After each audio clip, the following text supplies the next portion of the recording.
அழகா ராமச்சந்திரன் சொல்லியிருக்காரு, உன் வாழ்க்கையினுடைய முடிவு உன் கையில் கிடையாது, அடுத்தவன் கையில் தான். இதுக்கு என்ன பதில்? ஆசிரியை கல்பனா தர்மேந்திரா அவர்களை ஒரு பலத்த கைத்தட்டலோடு பாராட்டி அழைக்கிறேன். வாமா. எனக்கு தெரிஞ்சு இவ்வளோ சின்னதாக ஓலைச்சுவடியில் கூட எழுத முடியாது. நான் வேணா ஒரு பேப்பர் பென் நோட்டு வாங்கி தரேம்மா. அது சும்மா அப்படி திருப்பி காமி, அந்த நோட்டை மட்டும் கேமரா காமிமா ஒரு நிமிஷம் எனக்காக. இங்கே இப்படி எவனாவது எழுதுவானாங்க? சரிப்பா, தெரியுமில்லம்மா? சரிம்மா, ஆரம்பிங்க. நிமிர்ந்த நன்னடை, நேர்கொண்ட பார்வை, நிலத்தில் யாருக்கு மஞ்சாத செருக்காய் வாழச் சொன்ன முண்டாசு கவியையும், என்னை உருவாக்கிய தாய் தந்தையரையும், தெய்வமாக இருந்து இன்றளவும் எங்களை வழிநடத்தி கொண்டிருக்கக்கூடிய என் மாமனார் மாமியாரையும் முதற்கண் இவ்வேளையில் வணங்குகின்றேன். மெடிக்கல் மிராக்கல் மாதிரி, அன்பிலீவபிள். நல்ல பிள்ளை ஐயா சொல்ற. நன்றிங்க ஐயா. தெய்வமா? தெய்வமா இருக்காங்க. தவறிட்டான். தவறி கணவர் வந்திருக்காரு. வந்திருக்காங்க. சரி சரி, அதான் புரிஞ்சுக்கிட்டேன். நாம் இருப்பதோ நெல். ஆனா அவங்க எப்படி கல்யாணத்துக்கு அப்புறம் தான் தெய்வம் பண்ணாங்களா? ஆமாங்க, நான் இப்பதான் ஒரு 2 வருஷத்துக்கு முன்னாடி தான். சரிம்மா சரிம்மா, எல்லாமே புரிஞ்சிருச்சுமா எனக்கு. இல்ல அது வேண்டாம், தெய்வம் ஆக்கணும்னு நினைச்சிருக்காங்க. நாம் இருப்பதோ இந்த பிள்ளைய நல்ல பிள்ளைன்னு இருக்கீங்க நீங்க. இந்நேரம் உங்க வீட்டுல இந்த மாதிரி பிள்ளை இருந்தா போட்டோ ஆயிருப்பீங்க நீங்க எல்லாம். ஆனா எனக்கு கல்யாணம் ஆகி 18 வருஷம் ஆகுது. மாமனார் மாமியார் தவறி 2 வருஷம் தான் ஆகுது. அப்ப 16 வருஷம் அவங்கள நான் எப்படி பாத்துக்கிட்டேன் அப்படின்றத யோசிச்சு பாத்துக்கங்க. 16 வருடம் அந்த 2 பெரியவருடைய மன உளைச்சலை நான் நினைச்சு பாக்குறேன். நல்ல பொண்ணு சும்மா சொன்னேன். நாம் இருப்பதோ நெல்லை, நடுவர் மனமோ தூய வெள்ளை, எதிரணிகள் எப்போதும் நமக்கு தொல்லை.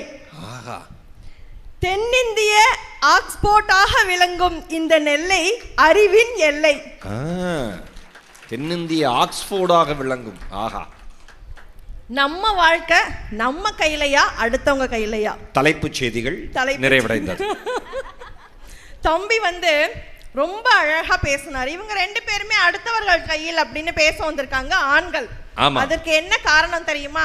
காலையில எழுந்திருச்சு பாத்ரூம்க்கு பல்லு விளக்க போகும்போது பேஸ்ட்டை கொண்டு போய் கையில கொடுக்கணும், பிரஷ்ஷை கொண்டு போய் கையில கொடுக்கணும், டவலை கொண்டு போய் கையில கொடுக்கணும். இவங்க அவுத்து போட்டுட்டு வந்து அந்த கையிலேயே எடுத்து நாங்க மடிச்சு துவைக்கிறதுக்கு போடணும். இப்படியெல்லாம் பண்ணும்போது அவங்கள பொறுத்த வரைக்கும் அவர்கள் வாழ்க்கை அடுத்தவர்கள் கையில் அப்படின்னு சொல்லலாம். ஆனா இது எல்லா வேலையும் செஞ்சுக்கிட்டு இவங்களெல்லாம் சகிச்சுக்கிட்டு வாழ்ந்துட்டு இருக்கோம் பாத்தீங்களா? பெண்கள் நாங்க, எங்க வாழ்க்கை எங்க கையிலன்ற அந்த நம்பிக்கையில தாங்க நாங்க இன்னும் ஓடிக்கிட்டே இருக்கோம். ஆனா சகிச்சுக்கிட்டு வாழ்றதுன்னா அப்படி என்ன நாங்க ஒரு பிராணிகளா மாறிட்டோம். ஆனா கரெக்டு தான், ஆம்பளைங்க காலை எந்திரிச்சிருந்து கேட்காம இருக்கவே மாட்டாங்க. பேசிட்டேங்க அப்படி செய்ங்க, துண்டு குளிக்க போயிடுவான் துறை. இல்ல இதெல்லாம் அப்படியே வாய ஆனழக வெளியில அப்படியே வாயேன் அடி செவிலே விடுவாங்க வீட்டுல எல்லாரும். துண்டு எடுத்துட்டு போக வேண்டியதானே? துண்டு எடுத்துட்டு போக தெரியாது. அங்க போய் பேஸ்ட் எங்க இருக்க, ஒரு பல்லு விளக்குறோட க்ளோஸ் அப் விளம்பரத்தை கூப்பிட்டுருவாங்க. கரெக்ட். எனக்கு நீ பேசுமா, நான் அப்புறம் பேசிக்கிறேன். இதெல்லாம் விட இந்த ஆண்களுக்கு ஒரே ஒரு சின்ன ரெக்வெஸ்ட் அண்ணா, இந்த மேடையில சொல்லுமா. ஆபீஸ் போயிட்டு வந்தீங்கன்னா தயவு செஞ்சு அந்த சாக்ஸை கலட்டி நீங்களே கொண்டு போய் கொஞ்சம் அந்த வாஷிங் மிஷின்ல போட்டுடுங்க. உள்ள நுழைய முடிய மாட்டேன்னு வீட்டுக்குள்ள. சில பேர் ட்ரெயின்ல வருவாங்க பாருங்க. நான் ட்ரெயின்ல இருந்து இறங்குறப்ப 3 பேர் சாக்ஸ் நான் வாங்கி கொடுத்துருக்கேன். இனிமேல் அது எப்பயாவது துவைக்க முயற்சி பண்ணிரு. கரெக்டுமா? ஆலையின் அலைகள் என மனம் மாறி மாறி அலையும் போது இந்த மனதிற்கு ஒரு ஆழ்நிலையை கொடுப்பதுதான் இந்த புத்தக வாசிப்பு. அப்ப வாழ்க்கை அப்படின்றது என்னன்னா ஒவ்வொருவர் கையிலும் கிடைத்த ஒரு வெற்றுத்தாள். ஒரு கவிஞர் அழகா சொல்வார், வாழ்க்கை என்பது நம் ஒவ்வொருவர் கையிலும் கிடைத்த ஒரு வெற்றுத்தாள். அந்த தாளில் நாம் ஓவியம் வரைகின்றோமா, கவிதை எழுதுகின்றோமா, அதை வெறுமனே கிறுக்கி விட்டு செல்கின்றோமா, இல்லை எதுவுமே எழுதாமல் அந்த காகிதத்தை கசக்கி குப்பை தொட்டியில் போடுகின்றோமா என்பது அவரவர் கையில் தான் இருப்பதே தவிர அது அடுத்தவர்கள் கையில் ஒரு நாளும் கிடையாது. சபாஷ். இந்த உலகம் எப்படி தெரியுமா? ஆனா அந்த பேப்பரையே சில பேர் திருடிட்டு போயிடலாம். இந்த உலகத்திற்கு பழி சொல்ல தெரியும், ஆனால் வழி சொல்ல தெரியாது. பழி சொல்ல தெரிந்த இந்த உலகத்திற்கு ஒரு நாளும் உன் வாழ்க்கைக்கான வழியை சொல்ல தெரியாது. அந்த வழியை நாம தான் தேர்ந்தெடுத்துக்கணும். கண் பார்வை இல்லாதவங்க இருக்காங்க இல்லையா, கண் பார்வையற்றவர்களுக்கு இந்த கவிதை என்னை ரொம்பவே ஆழமா தாக்கிய ஒரு கவிதை. இந்த உலகம் எப்படிப்பட்டது அப்படின்னு நம்ம ஈஸியா புரிஞ்சுக்கலாம் இந்த 2 வரிகள்ல. கண் பார்வையற்றவர்களுக்கு பார்வை கிடைத்தவுடன் முதலில் அவர்கள் ஓரமாக வைப்பது எதை தெரியுமா? அந்த நாள் வரை அவர்களுக்கு உறுதுணையாக இருந்த அந்த கையில் இருந்த குச்சியை தான் அப்படின்னு சொல்லுவாங்க. இதே மாதிரி தான் சில உறவுகளும் நம்மால அவர்களுக்கு பலன் கிடைக்கும் வரையில் தான் நம்ம கூட இருப்பாங்க. சில உறவுகள் இல்லம்மா, எல்லா உறவுகளும் நம்மால் பலன் கிடைக்கும் வரை மட்டும்தான் இருப்பார்கள். நன்றி அண்ணா. இதுதான் யதார்த்தம். அது கணவனா இருந்தாலும் சரி, மனைவியா இருந்தாலும் சரி, குழந்தைங்களா இருந்தாலும் சரி, இன்னைக்கு சொல்றது அம்மா அப்பாவா இருந்தாலும் சரி, அப்படி ஆயிருச்சு. இந்த உலகம் அப்படி மாத்திருச்சு மனுஷனை. அப்ப நம்மளுடைய அந்த தேவை முடிந்தவுடன், நம்மளுடைய அந்த உதவி முடிந்தவுடன் நம்மையும் ஒரு தூரமாக தூக்கி எறியக்கூடிய உறவுகளுக்கு மத்தியில் வாழ்ந்து கொண்டிருக்கும் பொழுது நம் வாழ்க்கை நம் கையில் அப்படின்னு நினைச்சாதான் இந்த வாழ்க்கையில நம்ம அடுத்த கட்டத்தை நோக்கியே முன்னேற முடியும். ஒன்றும் இல்லை, அன்னைக்கு இந்த ரீல்ஸ் பார்த்துட்டு இருக்கும்போது, அதிகமா ரீல்ஸ் பார்க்க மாட்டேன், இருந்தாலும் சும்மா எப்பயாவது ஒரு நாளைக்கு ஒரு 5 மணி நேரம் 6 மணி நேரம் பார்க்கும்போது அதுல ஒன்று விஷயம் வந்தது. என்ன தெரியுமா? மேடையில் ஈரோடு மகேஷ் செய்தது என்ன தெரியுமா? ஆமா, உங்களுக்கே தெரியல பாத்தீங்களா? என்னம்மா இப்படி ஏதோ வேற ஏதோ பார்த்து நினைச்சுக்க, அப்படி என்னமா செஞ்சேன் சொல்லிடு உடனே. இப்படிதான் நானும் பதறி போனேன். ஐயோ, என்னடா இது இப்படி எல்லாம் டைட்டில் கொடுத்துருக்காங்களே அப்படின்னு நானும் பதறி போயிட்டேன். அப்புறம் தான் அதை உள்ள போய் பார்த்தா தெரியுது, நீங்க பேசிக்கிட்டு இருக்கும் போது இந்த சைடு இருந்த வாட்டர் பாட்டிலை எடுத்து இந்த சைடு வச்சிருக்கீங்க. ஆடா பாவிகளா. அவ்வளவுதான். அது உள்ள போய் பார்க்கும் போதுதான் எனக்கே தெரியுது மேடையில் ஈரோடு மகேஷ் செய்த காரியம் என்ன தெரியுமா? இது பரவாயில்ல. அன்னைக்கு நானு, மனைவி, குழந்தை எல்லாரும் ஒரு ஷாப்பிங்க்கு ஒரு மால் போயிருக்கோம் சென்னையில. ஏற்ற மாதிரி அவரை சாதாரணமாக பேசிட்டு போக வேண்டியதானாங்க. நல்லா புரிஞ்சுங்க. யாராவது பார்த்தீங்கன்னா தெளிவாக பேசுங்க. உங்கள் எல்லாத்தையும் கேட்குறேன். அவன் போகிற போக்கில் ஒருத்தன், ஓ இவங்க தான் உங்கள் ஒய்ஃபான்ட்டு போயிட்டான். ஒரு வாரங்க இவங்க இது. அப்போ என் மனைவி என்ன நினைப்பா, இவங்க தான் ஒய்ஃபான். ஒவ்வொரு நாளும் ஒவ்வொரு மாலுக்கு ஒரு ஆளோட வர நினைக்க மாட்டான். பேசுகிற தெளிவாக பேசுங்க தயவு செஞ்சு எல்லாத்தையும். சொல்லுமா. அப்போ இது மாதிரி எத்தனையோ பல விமர்சனங்கள், எத்தனை பல கேள்விகள், இதையெல்லாம் நம்ம மனசுல போட்டு உலுக்கிக்கிட்டு இருந்தோம்னு வச்சுக்கோங்களேன், நம்மளால அடுத்த கட்டத்தை நோக்கி முன்னேற முடியுமா? இந்த கடல்ல ஒரு கல்லை தூக்கி போட்டா அது கடலுக்கு வலிக்காது, அந்த கல்லு காணாம போயிரும். அது மாதிரிதான் நம்மை நோக்கி வரக்கூடிய விமர்சனங்களை நாம் கடலாக இருந்து அவற்றை கல்லாக மாற்றிக்கொள்ளும் மனநிலையில் இருந்தோம் அப்படின்னா நிச்சயமாக நம் வாழ்க்கை நம் கையில் தான் என்று அடுத்த கட்டத்தை நோக்கி நாம் முன்னேறி செல்லலாம். கரெக்ட். கடல்ல ஒரு கல்லு விழுந்தா பரவாயில்ல, எத்தனை கல்லு விழுந்தாலும் தாங்கிக்கணும்னா. சரிமா. நீங்க யாருனா? உங்களுக்கு விழுகாத கல்லானா? மலையே விழுகுமா? அண்ணா, ஒரு பட்டாம்பூச்சி தத்துவம் அப்படின்னு சொல்லிட்டு, இந்த பட்டாம்பூச்சி எவ்வளவு அழகாக சிறகடித்து பறக்குது, அதுல எத்தனை வண்ணங்கள் இருக்கு, அது பறக்கிறத பார்க்கும் போதே எவ்வளவு அழகாக இருக்கு. ஆனா அது அப்படி பட்டாம்பூச்சியாக மாறுவதற்கு முன்னால பட்டுப்புழுவா ஒரு மரத்துல அந்த கூட்டுக்குள்ள இருக்கு. அந்த கூட்டுக்குள்ள இருந்து அதை முட்டி அந்த கூட்டை உடைச்சுக்கிட்டு அது வெளியில வர பாக்குது. சரி, பார்க்கும் போதே இதை ஒரு பையன் கீழே இருந்து வேடிக்கை பார்த்துட்டே இருக்கான். என்னடா பண்ணுது இந்த பட்டுப்புழு என்ன பண்ணுதுன்னு. அது ரொம்ப கஷ்டப்படுதே, நம்ம அதுக்கு உதவி செய்வோம் அப்படின்னு நினைச்சு அந்த பட்டுப்புழுவோட கூடு இருக்குல்ல, அந்த கூட்டை கொஞ்சம் லேசா உடைச்சு விட்டா அந்த புழு உள்ள இருந்து வெளியில ஈஸியா பறந்து வந்துருன்ட்டு இவன் சும்மா இருக்க முடியாம அந்த ஓட்டை லேசா உடைச்சு விட்டுட்டான்.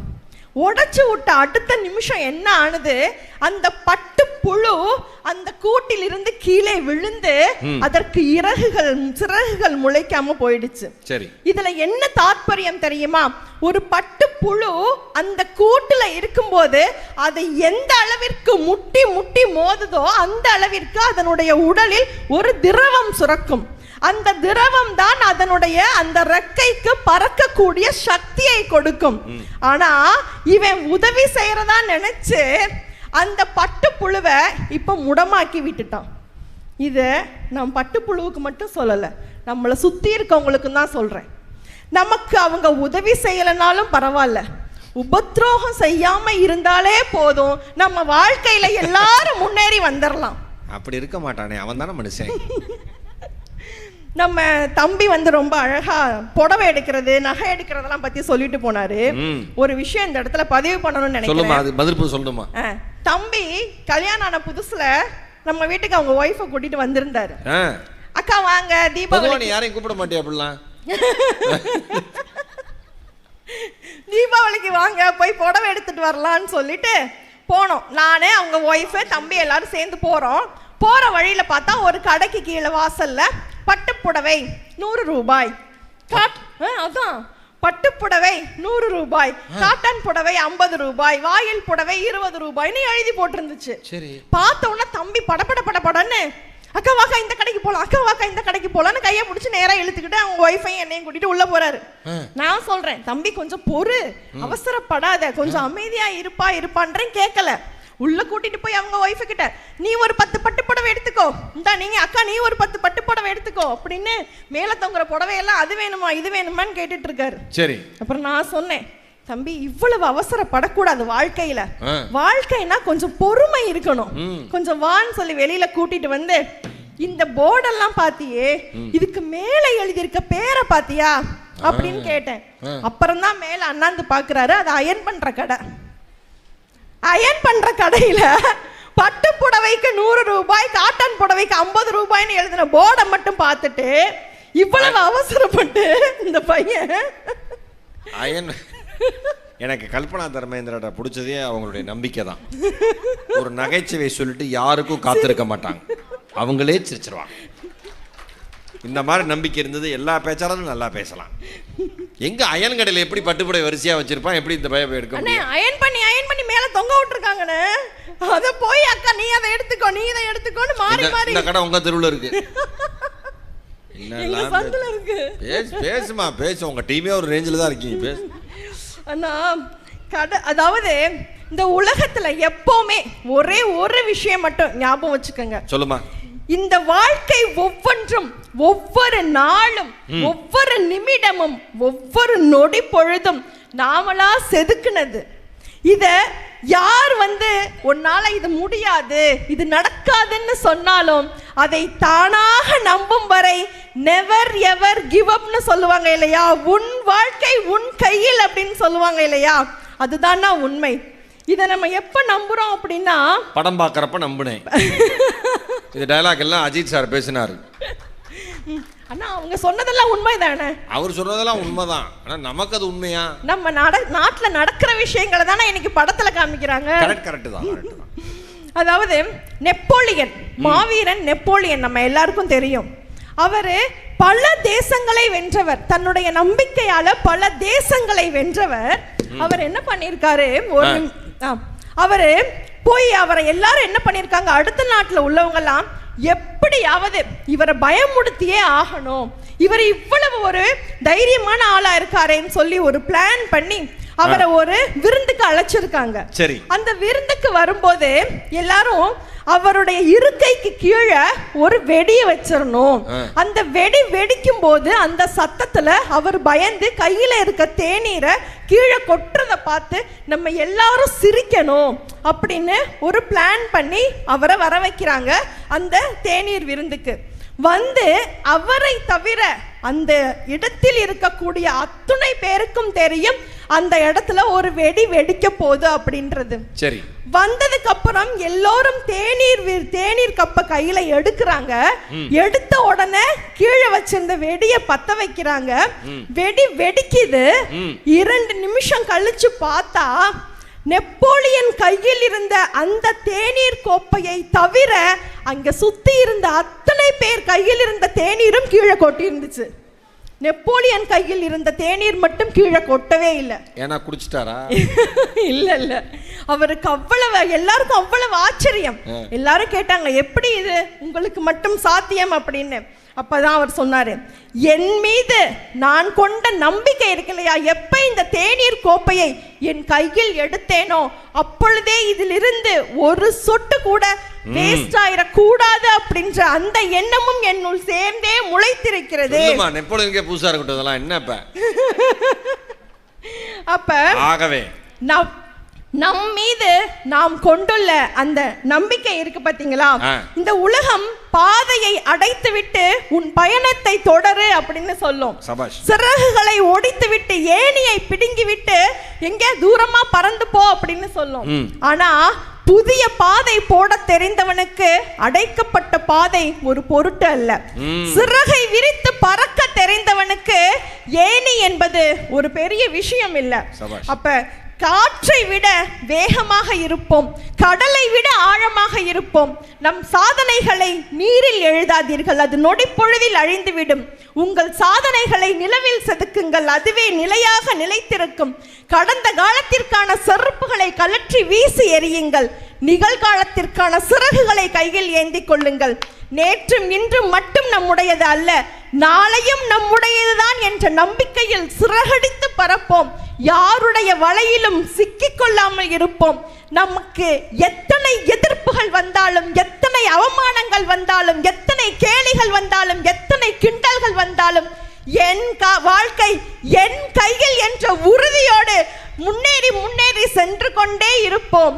இந்த உலகம் மிகவும் இனிமையானது. ஆனால் தூங்கும் பொழுதும் ஒரு கண்ணை மூடாதே, ஒருவரையும் நம்பாதே, உன்னை தவிர என்று சொல்லி வாய்ப்பளித்ததற்கு நன்றி கூறி விடைபெறுகிறேன். நன்றி. அருமை அருமை. ஒரு பலத்த கைத்தட்டல். முடிக்கிறப்ப என்ன அழகான ஒரு பேச்சு. அவரு வீடியோ எடுத்துட்டு இருக்கிற கைத்தட்டுறார். எனக்கு என்ன பிடிச்சதுன்னா, எதிர்த்த மாதிரி நண்பர்கள் நிறைய பேர் வீடியோ எடுத்துக்கிட்டு இருக்காங்களா அண்ணன்லாம், எனக்கு உங்கள் எல்லாரையுமே பிடிச்சிருக்கு. ஏன்னா நீங்களாம் ரசிக்கிறீங்க. சில பேர் கேமரா வச்சுட்டு ஊற்று முறைச்சிக்கிட்டே இருப்பாங்க, பயமாக இருக்கும் நமக்கு. அப்படிலாமா? அப்படி ரசிக்கிற மனிதர்களாக வீடியோ எடுக்கிறது இன்னும் சந்தோஷம். அழகாக தங்கச்சி சொன்னது இப்படி தான். முடியாதவன் அடுத்ததை பற்றி விமர்சிப்பான். கரெக்டா? முடியாதவன் அடுத்ததை பற்றி, அடுத்தவனை பற்றி விமர்சிப்பான். முடியும் என நினைப்பவன் அடுத்ததை நோக்கி பயணிப்பான். இதாண்டா வாழ்க்கைன்னு இருக்கு. நீ விமர்சிக்கிற ஆளா அடுத்தவன் கையில் அவன் வாழ்க்கையை கொடுக்க போறியா, இல்லை பயணிக்கிற ஆளா அவன் வாழ்க்கை நீயே எடுத்துக்க போறியா? அதற்கு அழகான உதாரணங்கள். இதற்கெல்லாம் பதில் சொல்வதற்கு முதல் முறையாக கலக்கப்போது யாரில் ஆண்களுக்காக குரல் கொடுத்த இந்த மனுஷன். ஏன் ஆம்புலன்ஸ்னு பேர் வந்துச்சுன்னு ஒன்று சொன்னார். அதனால நெஞ்சை வெடிச்சிருச்சு எனக்கு அந்த விளக்கத்தை கேட்டு. எனக்கு தெரிஞ்ச அடுத்த ஒரு வருஷத்துக்கு தமிழ்நாட்டில் அதான் ஸ்டேட்டஸாகவே வச்சாங்க எல்லாம். நகைச்சுவை, இலக்கியம், கவிதை எல்லாவற்றிலும் தேர்ந்த பேச்சாளர் அன்பண்ணன் பேராசிரியர் பழனி அவர்களை பாராட்டி அழைக்கிறேன். நம் வாழ்க்கை அடுத்தவர் கைகளிலே என்று பேச வருகிறார். Hello hello hello. பெரிய எஸ்பிபி பாடிடுவார் உடனே. இவ்வளோ பேர் பேசியிருக்காங்க, பேச வேண்டியதான். இல்லை, ஒரு சரியாக இருக்கா, நம்ம வாழ்க்கை நம்ம கையில் இருக்கா, மைக் செட்டுக்காரர் கையில் இருக்கான்னு கொஞ்சம் செக் பண்ணிக்கிட்டேங்க. இதில் கூட ஒரு தப்பாங்க. முழுக்க நம்ம வாழ்க்கை மைக் செட்டுக்காரர் கையில் தான் இருக்கா. அந்த தம்பி நல்லா சிரிக்கிறாப்புல. இஎம்ஐன்னு சொல்லும் போதெல்லாம் அவ்வளோ கை தட்டினாப்புல. தெரியுமா அவர் எவ்வளோ வாங்கியிருக்காருன்னா அவருக்கு தான் தெரியும். ஏன்னா ஒவ்வொரு வட்டிக்கு வாங்கி வச்சிருக்காப்புல. இதை இல்லை, ஒவ்வொரு ஸ்பீக்கர் பாக்ஸுக்கும் ஒவ்வொரு மாதம் போயிட்டுருக்கு. உண்மையாக சொல்கிறேன், என் இதயம் திறந்து சொல்கிறேன். தமிழ்நாட்டில் அடுத்த ஒரு 40 ஆண்டுகளுக்கு மேல் ஒரு மனிதர் நல்ல தமிழோடும், நல்ல நகைச்சுவையோடும், நல்ல மனிதநேயத்தோடும் உலகம் முழுவதும் ஒரு பட்டிமன்ற நடுவராக பயணம் பண்ண வேண்டுமென்றால் அதற்கான முழு தகுதியும் என்னுடைய அன்பு சகோதரர் ஈரோடு மகேஷ் அவர்களுக்கு உண்டு. அந்த அன்பு சகோதரருடைய நன்றி வணங்கி அவருக்கு ஒரு வணக்கத்தை சொல்லி, எனக்கு நெல்லை மண் ரொம்ப பிடிக்கும். ஒரே ஒரு விஷயத்தில் சொல்கிறேன், நெல் விளைஞ்ச மண்ணுன்னா அது தஞ்சை, பருத்தி விளைஞ்ச மண்ணுன்னா அது கோவை, வீரம் விளைஞ்ச மண்ணுன்னா அது நெல்லை. தம்பி சொன்ன மாதிரி 5 வகை நிலங்களும் இருக்கிற ஒரு பூமி இல்லைங்களா? யோசிச்சு பாருங்க, 5 வகை நிலங்களும் இருக்கிற பூமி. எங்கள் ஊர் நாகப்பட்டினம், கடல் இருக்கு, கொஞ்சம் நிலம் இருக்கும் ஆனால் மழை இருக்காது. ஆனால் அண்ணன் ஊர் ஈரோடு, ஆறு இருக்கும், நிலம் இருக்கும், ஆனால் பாருங்கள் கடல் இருக்காது. ஆனால் நிலவளம், நீர் வளம், கடல் வளம், மலை வளம் எல்லாம் ஒருங்கே அமையப்பட்ட ஒரு ஊர் எதுனா அதாங்க நெல்லை மாநகரம். நெல்லை மாவட்டமே அவ்வளோ அழகான விஷயம், எனக்கு ரொம்ப பிடிக்கும். வாழ்க்கைங்கிறது யார் கையில் இருக்கு அப்படின்னு 2 பேரும் பேசியிருக்காங்க. ஆமாம், உண்மையாகவே சொல்கிறேங்க. சாத்தூர் ரோகிணி அக்கா அந்த டயர் உருண்டு வந்த கதையை சொன்னாங்க. உண்மையாகவே பார்த்தா எனக்கு ரொம்ப சந்தோஷமாக இருக்குது. என்னது, இந்த டயர் மாதிரியே அவங்க இருக்காங்கன்னு அவங்களே நினச்சிருக்காங்க. ஆனால் நான் அப்படி இல்லைங்க. நான் ஒரு படம் நடித்தேன், இந்த மாவீரன் ஒரு படம். ஆமாம், சிவகார்த்தியன் நடித்தது. அந்த படம் பார்த்தவங்க ஒரு கைத்தட்ட கொடுங்களேன். இல்லை நல்லா பார்த்துருக்கீங்களாங்கிறதுக்காக சொல்கிறேன். எப்படிலாம் அந்த நகைச்சுவை புரியும் அதுக்காக. அந்த படத்தில் நடித்தேன். முதல்ல நான் என் மனைவிட்ட சொன்னேன், சிவகார்த்தியன் கூட நான் நடிச்சிருக்கேன். ஏன்னா அந்த படத்தில் நீங்கள் பார்த்துருப்பீங்க, அவர் காதில் ஒரு சவுண்டு கேட்டுகிட்டே இருக்கும். நீங்கள் காதில் ஒரு சவுண்டு கேட்டுகிட்டே இருக்கும், ஒரு அசரீதி மாதிரி. ஒரு முனியப்ப கோயில் பூசாரிகிட்ட போய் கொஞ்சோண்டு விபூதி எடுத்து அந்த பூசாரி அவர் காதில் கண்டது அந்த காதில் அடிப்பார். அந்த பூசாரி வேற யாரும் இல்லை, நான் தான். ஒரு பேர் பாடியில் எலுமிச்சம்பழம் மாலை போட்டு இப்படி உட்காந்துருப்பேன். என் மனைவியை கூப்பிட்டு போய் தேட்டரில் உட்கார வச்சு படம் பாருண்டிங்க. பார்த்துட்டு சொல்கிறா, 2 முனியப்ப சாமியில் எது முனியப்ப சாமின்னே தெரில. ஏங்க இதுக்காக அவளை தேட்டருக்கு கூப்பிட்டு போனேன். நாம் என்ன நினச்சி கூப்பிட்டு போனோம், சரி கணவன் நல்லா நடிச்சிருக்காரே நினைப்போம். நம்ம வாழ்க்கை நம்ம கையிலேயே சார் இருக்குது. அடுத்த வாரம் ஒருத்தன் என்னை பார்த்து கேட்குறான், மாப்பிள்ளை அதில் சூப்பராக நடிச்சிருந்தீங்க, நம்ம கோயிலில் என்றைக்கு பூஜை பண்ண வருவீங்கன்றான். அதோட பூஜை பண்ண போக முடியுமா சார்? வாழ்க்கையில் ஒன்றே ஒன்று சொல்கிறேன் சார், எப்பவுமே நீங்கள் நல்லா நினச்சிங்களேன். ஊட்டி மலையிலேருந்து பஸ்ஸு இறங்குது, ஒருத்தன் டிரைவர் சீட்டு பின்னாடி உட்காந்து புலம்புனா, என்ன குடும்பம், என்ன மனைவி, என்ன வாழ்க்கை. நான் டிரைவர் சொன்ன நம்பிக்கை வைடா. விடிய காலம் 5:30 மணி சார், என்ன குடும்பம், என்ன மனைவி, என்ன வாழ்க்கைண்ணா. மறுபடியும் டிரைவர் சொன்ன நம்பிக்கை வைடா. மறுபடியும் என்ன குடும்பம். நான் டிரைவர் கடுப்பாயிட்டார். எனக்கு தான் 2 கண்ணும் தெரியல, பஸ்ஸு போகல. நம்பிக்கை வைடா. அன்னைக்கு திருநெல்வேலியில் பஸ்ஸு கிளம்பிட்டு சார், ஒருத்தர் கிளம்பிட்டா, டிரைவர் சாவத்து கிளம்பிட்டா வண்டி எடுத்துக்க, டிரைவர் சாவத்து கிளம்பிட்டா வண்டி எடுத்துக்க. டிரைவர் சொன்னார், கண்டக்டர் விசில் அடிக்காம வண்டி நிறுத்த மாட்டேன், உளுந்ததே கண்டக்டர் தான்டா, நிறுத்தி தொலை. அன்னைக்கு செங்கல்பட்டில் ஒரு பிரைவேட் பஸ்ஸு வேகமாக போயிட்டு இருக்கு. முன்னாடி விசில் அடித்தார், கண்டக்டர் நிறுத்தவே இல்லை. நேராக டிரைவர்கிட்ட போய், 3 தடவை விசில் அடிக்கலாம், வண்டியை நிறுத்தாமல் போகிறேன். அந்த ஆள் சொன்னான், சும்மாறா 6 தடவை பிரேக் அடித்தேன், வண்டி நிற்காமல் போகுது. நம்ம வாழ்க்கை நம்ம கையிலையா சார்? சொல்லுங்க, சென்னை சென்ட்ரல் ஸ்டேஷன்ல லோக்கல் ட்ரெயின் ஒருத்தர் எடுத்து ஓட்டிட்டாங்க. ஆமா, நியூஸ் உண்மையா ஓட்டிட்டான் எல்லாம். அதாவது அவர் யார் ஓட்டுற இன்ஜின் டிரைவர், அவர் பார்த்துட்டு இருக்காரு, நான் போற ட்ரெயின் மாதிரியா இருக்கேன். பக்கத்தில் இருக்கிற சொல்லியிருக்காரு, அது நம்ம ட்ரெயின் தான், அது பரவாயில்ல போகுது, தானா போறடா ஒருத்தன் ஓட்டுறான் சார். ஆட்டி அவனை இறக்கி பழனி என்ன ஏண்டா ஓட்டன்னு கேட்டிருக்காங்க. அவன் சொல்லியிருக்கான், ரொம்ப நாளா ட்ரெயின் ஓட்டணும்னு ஆசை. இது என்ன இவனுங்களாம் என்ன உண்மையா நடந்ததுங்க. ஃப்ளைட்டில் ஏறுற வரைக்கும் தானே அகமதாபாத்தில் நம்ம கையில் நம்ம வாழ்க்கை இருக்குன்னு நினச்சான் பல பேர். இறங்குனானா சார் நம்ம வாழ்க்கை நம்ம கையில் ஒன்றும் இல்லை சார். நான் எளிமையாக சொன்னேன், நாளைக்கு சென்னைக்கு போகிறீங்க. இப்போ டிரைவர்கிட்ட போய் ஒரு ஆம்னி பஸ் புக் பண்ணுறீங்க சார், எத்தனை வருஷம் எக்ஸ்பீரியன்ஸு, இது வரைக்கும் ஏதாவது ஆக்சிடென்ட் பண்ணியிருக்கீங்க அப்படி கேட்டால் அந்த டிரைவர் என்ன சொல்லுவார், இது வரைக்கும் பண்ணலை, இன்றைக்கி தான் பண்ணலான்னு இருக்கேன், உள்ளே உட்காரு சொல்லுவாரா இல்லையா சார்? அந்த டிரைவருக்கு இறங்கும் போது நீங்கள் நன்றி சொல்கிறீங்களா?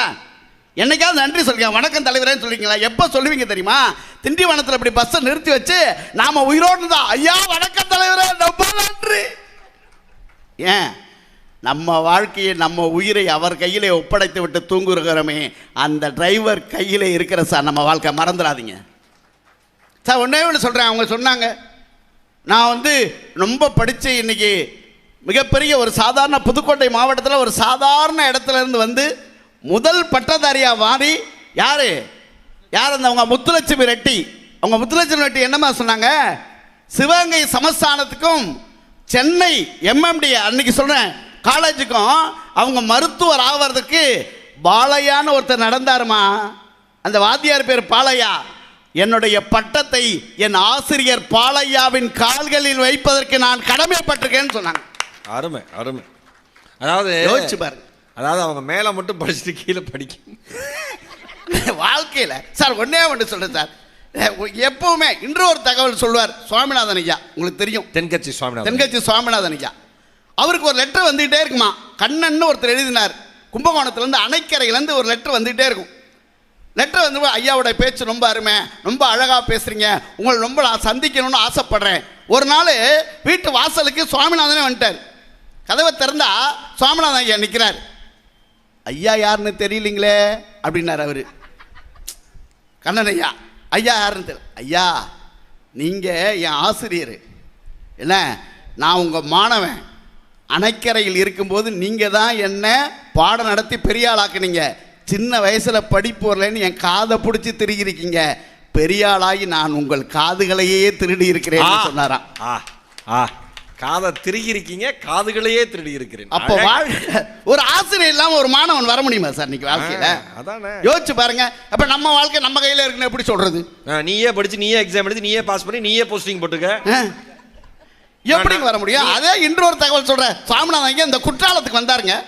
ஒருத்தர் கேட்டார், சாமிநாதன் சார் நீங்க இன்று ஒரு தகவலை குற்றாலம் மலை மேல உட்கார்ந்து சொன்னா எப்படி இருக்கும்? அவர் ஒரே வரியில சொன்னார், நீ என் வீட்டுக்கு தகவல் சொல்ல வேண்டியிருக்கும். அண்ணா அண்ணா இது சொன்னோன்னே ஞாபகம் வருது. வாரியார் சுவாமியை கூட்டிட்டு ப்ரோக்ராமுக்கு போனாங்களா, கார் ஓட்டிட்டு போனவங்க பட்டு வேகமாக போயிருக்காங்க. வாரியார் சுவாமி கேட்டாராம், ஏன்பா இவ்வளோ வேகமாக போகிறீங்கன்னு. உன்னே ஓட்டிட்டு போகிறவங்க சொன்னாங்களாம், கூட்டிகிட்டு போகிறவங்க 20 நிமிஷம் ப்ரோக்ராமுக்கு லேட் ஆகிடுச்சு சாமின்னாங்களாம். அதுக்கு வாரியார் சாமி சொன்னாராம், 20 நிமிஷம் லேட்டாக போகலான்டா, 20 வருஷம் முன்னாடியே போயிடக்கூடாது. அதே தானே, உண்மைதானங்க. வயலூர்ல ஐயா இரவுல வாடியார் சாமிகள் சாப்பிட மாட்டாங்க, தெரியும், பழம் தான் சாப்பிடுவாங்க. ஒரு உதவியாளரை கூப்பிட்டு, தம்பி அவசரமா ட்ரெயினை பிடிக்கணும், அதனால இந்த ஆப்பிள் பழத்துல தோலை எல்லாம் சீவி வைப்பா அப்படின்னு சொல்லியிருக்காரு. அவசரமா வந்து ட்ரெயினை பிடிச்சி பிரிச்சு பார்த்தா அவன் ஆப்பிள் பழத்தை தனியா எடுத்து தோலை மட்டும் சீவி வச்சிருக்கான். ஆஹா, தோலை மட்டும் வச்சிருக்கான் சார். அப்ப பிரிச்சு பார்த்துட்டு சொன்னாராம், தோல் கொடுப்பான் தோழன் என்பதை அவன் தான் நிரூபித்திருக்கான். பார்த்தீங்களா, இதுதான் ஒரு படித்தவருடைய அடையாளங்கிறது. ஒரு படிப்பு என்ன செய்யும் நான் சொல்கிறேன் பாருங்களேன்.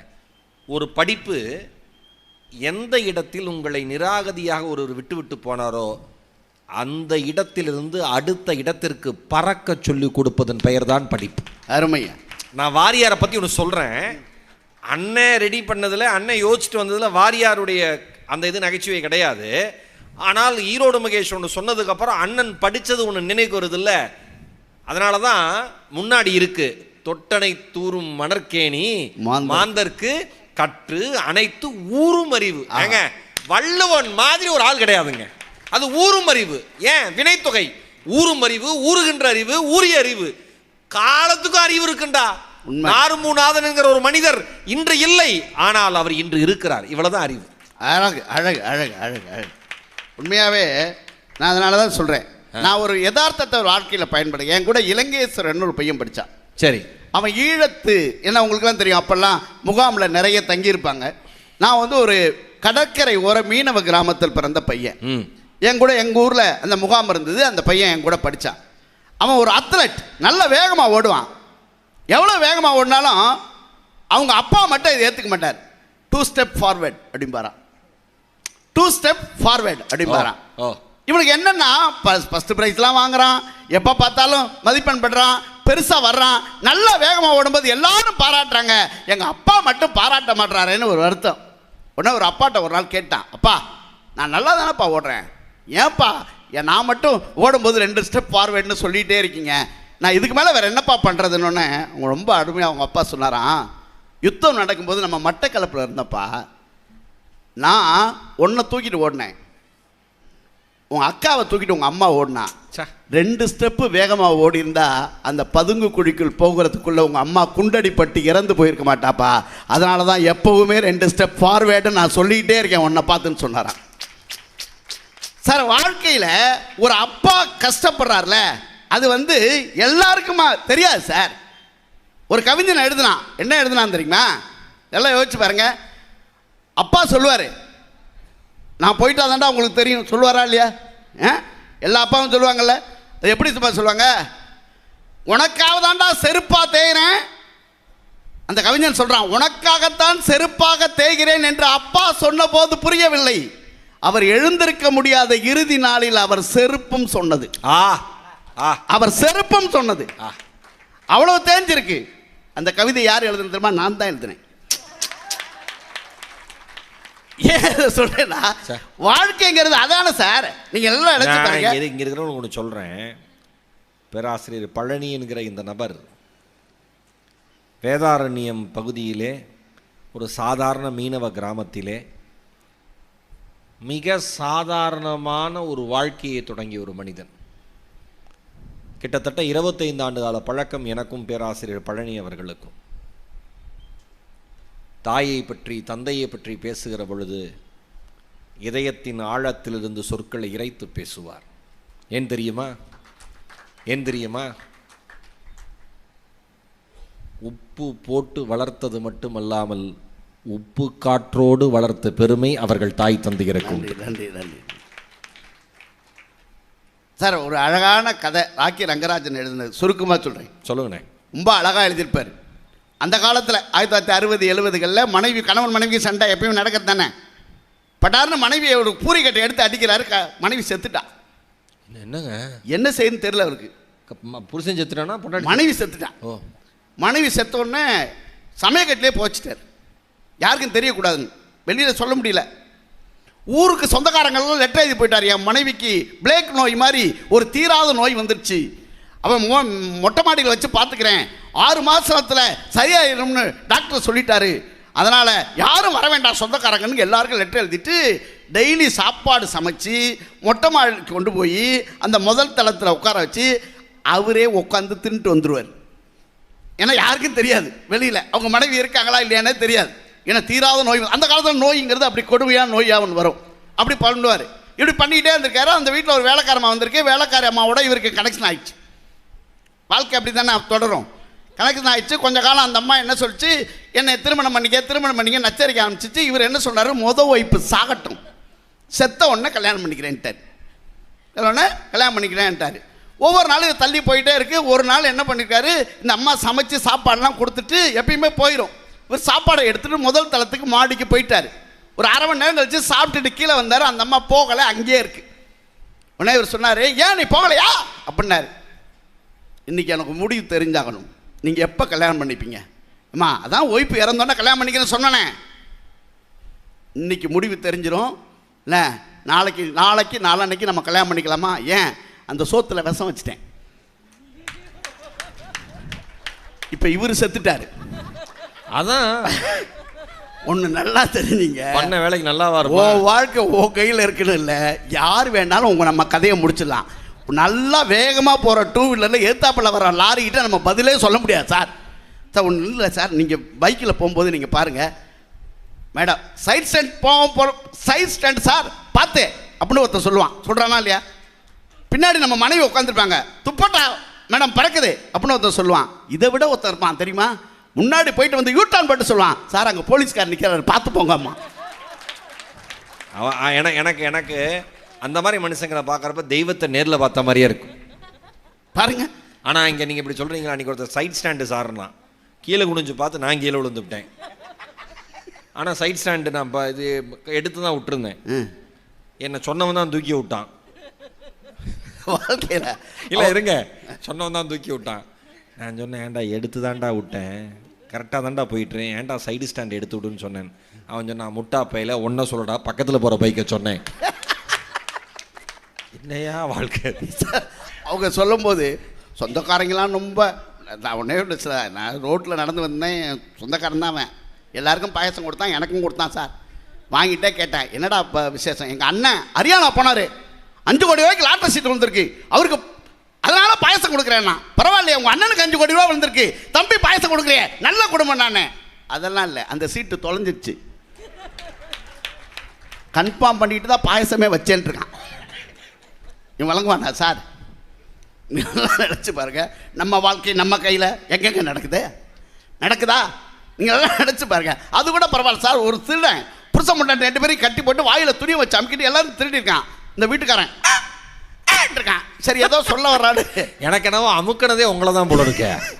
வாயில துளி எடுத்துட்டு அவன்கிட்ட கேட்டிருக்கான், என்னையா என்ன சொல்ல வர்ற? என் வீட்டில் திருடுறது பிரச்சனை இல்லை, ஏற்ற ஊடியம் பங்காளி வீடு, அவன் வீட்லையும் திருடிட்டு போ, அப்போ தான் நாளைக்கு போலீஸ் செக் பண்ணும்போது என்னை நக்கலாக பார்த்து சிரிக்க மாட்டான் இருக்கான். அப்போ தான் அவன் சொன்னானா, அவன் வீட்டுக்கு தாண்டா முதல்ல போனேன், அவன் தாண்டா அட்ரஸ் கொடுத்து உன் வீட்டுக்கே அனுப்பி வச்சான். சார் நான் உடனே ஒன்று சொல்கிறேன், நம்ம வாழ்க்கை நம்ம கையில் இருக்குங்கிறதெல்லாம் சுத்த பொய் சார். ஒன்றே அப்படி சொல்கிறேன், அது கல்யாணம் பண்ணதுக்கப்புறம் என் வாழ்க்கை என் கையிலையா சார் இருக்கு? எவன் கையிலையோ இருக்கு. என் ஒரு கடைக்கு கூட்டு போனா சார் என் மனைவியே, நீல கலர் புடவை ஒன்று, வெள்ளையில் பூ போட்ட புடவை ஒன்று, 2 எடுத்துட்டா. இது நல்லா இருக்கா, இது நல்லா இருக்காண்ணா. ஆம்பளை என்ன சார் பார்ப்பேன், ரேட்டை தானே சார் பார்ப்பேன். இந்த நீல கலர் பார்த்தா 7500 போட்டுது, இந்த வெள்ளை கலர் 9500 போட்டுச்சு. நீலம் தாண்டி உனக்கு நல்லா இருக்கும்னே, உங்களுக்கு நீலம் பிடிச்சிருக்கு, எனக்கு வெள்ளை பிடிச்சிருக்கு, 2ஐயும் பேக் பண்ணுங்கன்றான். இது எதுக்கு நம்மகிட்ட கேட்கணும்? அதனால தான் நான் பட்டிமன்ற ஆரம்பத்தில் சொன்னேன், ஓ இஷ்டம். அதான் தம்பி ரொம்ப அழகாக சொன்னான். இப்போ கடையில் ஃபோன் பண்ண ஒன்றும் இல்லை, மனைவிக்கு ஃபோன் பண்ணி நம்ம ஏதாவது என்னம்மா வாங்கிட்டு வரேன் ஓ இஷ்டம்னு சொன்னால் அதில் என்ன தெரியுமா பெரிய பிரச்சனை? கடைக்கு போனோடனே பூரி வேணுமா, பொங்கல் வேணுமா, சப்பாத்தி வேணுமா, ஏதோ ஒன்று கேட்பான்ல, உங்கள் இஷ்டம். என்ன திம்ப மண்ணையா திம்ப? நீங்கள் நல்லா நினச்சி பாருங்கள். ரொம்ப அழகாக நற்றினையில் ஒரு பாட்டு இருக்கு, புணரி பொருத பூமணல் அடைகிற ஆழி முறங்கின் அளவன் ஓம்பி பலவன் பல்பு ஆய்ந்தது ஊரேன்னா. நானே விளக்கம் சொல்கிறேன், பயப்படாதீங்க. ஆமாம், டக்குன்னு நீங்கள் சொல்லிட்டீங்க. ஒருத்தர் உத்து பார்க்குறாரு, ஏதோ லாங்குவேஜ் பேசுகிறாரா அப்படின்னு. ஒரு கடற்கரை ஓரத்தில் தேர் சக்கரை வேகமாக போதான். அந்த தேர் எப்படி போதான்? மனசை விட வேகமாக போதான். ஏன்னா ரொம்ப நாள் கழித்து தலைவியை பார்க்கறதுக்கு தலைவன் போகிறான். அப்போ தேர் வந்து மனசை விட வேகமாக போகுது. அப்போ தேரோட்டியை பார்த்து சொல்கிறான், யார் இந்த தலைவன் சொல்கிறான், இது கார் காலம், நிறைய இது கடற்கரை வழி, நிறைய நண்டுகள் வெளியே வரும், ஒருபோதும் அந்த நண்டுகள் சிக்கி நசுங்கி விடாதபடி தேரை ஓட்டுகின்றான். அப்போ அவன் கேட்குறான், எப்படி சாத்தியம் அது? என் மகிழ்ச்சிக்காக இன்னொருத்தர் மகிழ்ச்சியை கொலை செய்வது இந்த நாட்டில் உத்தமம் கிடையாது, அது நண்டாக இருந்தாலும் உயிர் என்று நினைத்தவன் சார் இந்த காலத்தில். ஆனால் இன்றைக்கி வாழ்க்கை அப்படியா சார் இருக்கு? அன்றைக்கி 1ஆம் தேதி பார்க்குறேன் சார், ஜனவரி 1ஆம் தேதி ஒரு போலீஸ்காரர் வந்து நிற்கிறார், ஃபுல் பட்டை போட்டிருக்கான், அவன் ஃபுல்லாக இருக்கான் சார். அவர்கிட்ட வந்து கேட்குறான், நான் இந்த பக்கமாக போகலாமா? போடான்னாரு. நான் இந்த பக்கமாக போகலாமா? போடான்னாரு. சார் நல்லா பார்த்து சொல்லுங்கன்னு நான் போகலாமா? நான் கடுப்பாயிட்டார். போகலாதானே சொல்கிறேன், வாகனங்கள் செல்ல தடைன்னு போட்டிருக்கேன், என் பேர் மயில் வாகனம், நான் போகலாமான்றான். இவனையெல்லாம் வச்சு வாழ வேண்டிய பொறுப்பு இந்த சமுதாயத்தில் இருக்கே சார்.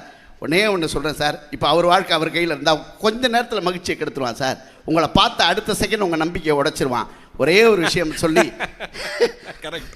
உண்மையாக உங்கள் நம்பிக்கையை உடைச்சிருவான், உங்கள் சமுதாயத்தை உங்களை சலனத்துக்குள்ளே கொண்டு வந்துடுவான். ஒரு விஷயம் சொல்லி நிறைவு செய்கிறேன், அதான் மிக சிறப்பாக இருக்கும் என்று கருதி அந்த அம்மா சொன்னாங்க, சம்பளம் டவல் எடுத்து போய் கொடுக்கணும், துண்டு எடுத்துகிட்டு போய் கொடுக்கணும், நாங்களும் சம்பளம் வாங்கி உங்கள்கிட்ட கொடுக்கணும், வீடு வாங்கி உங்கள்கிட்ட கொடுக்கணும், கார் வாங்கி உங்கள்கிட்ட கொடுக்கணும், எல்லாம் கொடுத்துட்டு நாங்கள் நடுத்தருவில் நிற்கணும். இப்போ எல்லாம் இப்போ நான் நினச்சபடி வாழ்கிறதுக்கு இப்போ கஷ்டம் இல்லை, ஒன்றும் இல்லை. நாளைக்கு சொல்லுங்கள், இப்போ ஈரோடு மகேஷ் இருக்காரு, அவங்க குழந்தைய கொண்டு போய் ஒரு அரசு பள்ளியில் சேர்த்து விடுகிறேன், கண்டென்ட்டே இதான் வைரல் ஆகும்னு நினைக்கிறேன். சொல்ல முடியுமா? நான் சொல்லியிருக்கேன், ஆனால் உன் இஷ்டம். எப்படி அதெல்லாம் வந்து சரி இப்போ பேசுங்க. வீட்டில் ஒன்று சார், உண்மையே சார், எல்லாரையும் சார்ந்தாலும் சார் நம்ம வாழ வேண்டியிருக்கேன். எல்லாரையும் அண்ணன் தம்பி சொந்த பந்தம்.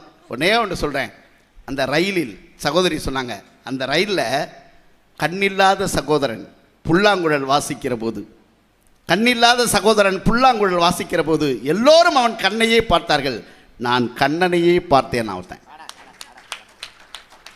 இல்லையா? இதை எழுதுனதும் நீங்கள் தான். அதனால் வாழ்க்கையின் ஒரே ஒரு விஷயம், என்றைக்குமே வாழ்க்கைங்கிறது இப்படி தான் இருக்கும். பரபரப்பாக நம்ம ஆரம்பிக்கும் போது பெருசாக வந்துடுவோம் அப்படின்னு நினைப்போம், அதில் பல சிக்கல்கள், சட்டத்திட்டங்கள், கடமைகள் எல்லாம் வரும். நம்மை கொஞ்சம் கொஞ்சமாக புடம்போடு. ஒரு ஆசிரியருக்கு நம் வளர்ச்சியில் பங்கு இருக்கிறது, ஒரு ஓட்டுநருக்கு நம் வளர்ச்சியில் பங்கு இருக்கிறது, இந்த வீடியோ எடுக்கிற வீடியோ கேமராமேனுக்கு நம்ம வளர்ச்சியில் பங்கு இருக்கிறது, இந்த ஆடியோ போடுறவருக்கு நம்ம வளர்ச்சியில் பங்கு இருக்கிறது. புத்தக கண்காட்சி நடத்துறதே யாராவது வந்து வாங்குவாங்கண்டா சார், யாருமே வரலன்னா நம்ம கையில் சொல்ல முடியுமா? நீயே எழுதி, நீயே புத்தகம் போட்டு, நீயே படி. 2 பேரும் பேசிட்டு இப்பதான் எனக்கு புரியுது. அண்ணன் பேச யோசிச்சு பாருங்க. ஒரு டிபார்ட்மெண்டல் ஸ்டோர் வைக்கிறவர் கூட பக்கத்து வீட்டுக்காரங்களை நம்பி தான் வைக்கிறாரு. யாராவது வந்து வாங்குவாங்கன்னாலும் சார் வைக்கிறாரு. அத சொல்லுங்க. என் வாழ்க்கை என் கையில், யாரும் வாங்காதீங்க சொன்னா வருவாங்களா? இப்போ வாழ்க்கைங்கிறது எப்போதுமே அடுத்தவர் கையில் தான் இருக்கிறது என்பதை மறந்துடாதீங்க. ஏதோ ஒரு விஷயம், உலகத்தில் நிறைய விஷயங்கள் நம்ம படித்து பேர் தான் இருந்தாலும் ஒரு விஷயம் இந்த உலகத்தில் எது மிக முக்கியம்னா புதுமைப்பித்தன் எழுதினார். அதை இந்த மண்ணில் சொல்லணும்னு நினைக்கிறேன். 1942 புதுமைப்பித்தன் எழுதினார். இங்கே கருணை என்பது வெறும் கிழங்கோடு நின்று விட்டது. கிழங்குக்கு தாண்டா நம்ம கருணை கிழங்குன்னு பேர் வச்சிருக்கோம். ஏங்க ஒரு பலத்த கைத்தட்டல். என்ன எழுத்துங்க, என்ன எழுத்து? கருணை என்பது இன்று கிழங்கோடு நின்று விட்டதுன்னார். 1942 எழுதினார் புதுமைப்பித்தன். ஒன்னே ஒன்று நான் உங்களுக்கு சொல்றேன். எச்சில் இலையை இந்த பக்கம் போடவா அந்த பக்கம் போடவா, இந்த பக்கம் மனிதன் அந்த பக்கம் நாயின்னு ஒருத்தன் எழுதினான். சில இடங்களில் உணவு பற்றி கிடக்கிறது, சில இடங்களில் சோறு பற்றி கிடக்கிறது.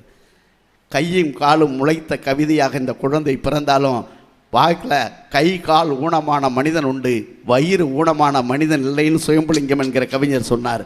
வாழ்க்கை என்பது தேடுதலுக்கான ஓட்டமாகத்தான் இருக்கிறது. பசி தன்னுடைய வரலாற்றை இந்த மண்ணில் பதிவு செய்து கொண்டே இருக்கிறது. எல்லோருக்கும் பசிக்கிற வரை வாழ்க்கை அடுத்தவர் கையில் தான் இருக்கு. அதனால் அடுத்தவரையும் நாம் மதித்தால் தான் வாழ்க்கை சுபிட்சமாக இருக்கும். நான் யாருக்கும் அடிமை இல்லை என்பதல்ல சுதந்திரம், எனக்கு யாரும் அடிமை இல்லை என்பதுதான் சுதந்திரம். அந்த நிலை இந்த மண்ணில் வருகிற வரை வாழ்கிற எல்லோரையும் மதிப்போம். நன்றி, வணக்கம். அடடா அடடா, இன்றுதான் எனக்கு பிடித்த பழனி அண்ணனை பார்த்தேன். அண்ணன்ட்ட ஒரு வேண்டுகோள் வச்சேன். அண்ணே, நீங்கள் என்ன பேசினாலும் மக்கள் சிரிப்பாங்க, நான் சிரிப்பேன், கொண்டாடுவோம் எல்லாரும். நீங்கள் படித்ததை பகிர்ந்து கொள்கிற மேடையாக இந்த மேடை இருக்க வேண்டும். நகைச்சுவையோடு அதையும் சொல்லுங்கள். என் அன்பு நெல்லை மக்களே, அண்ணன் பேச்சு எப்படி இருந்தது?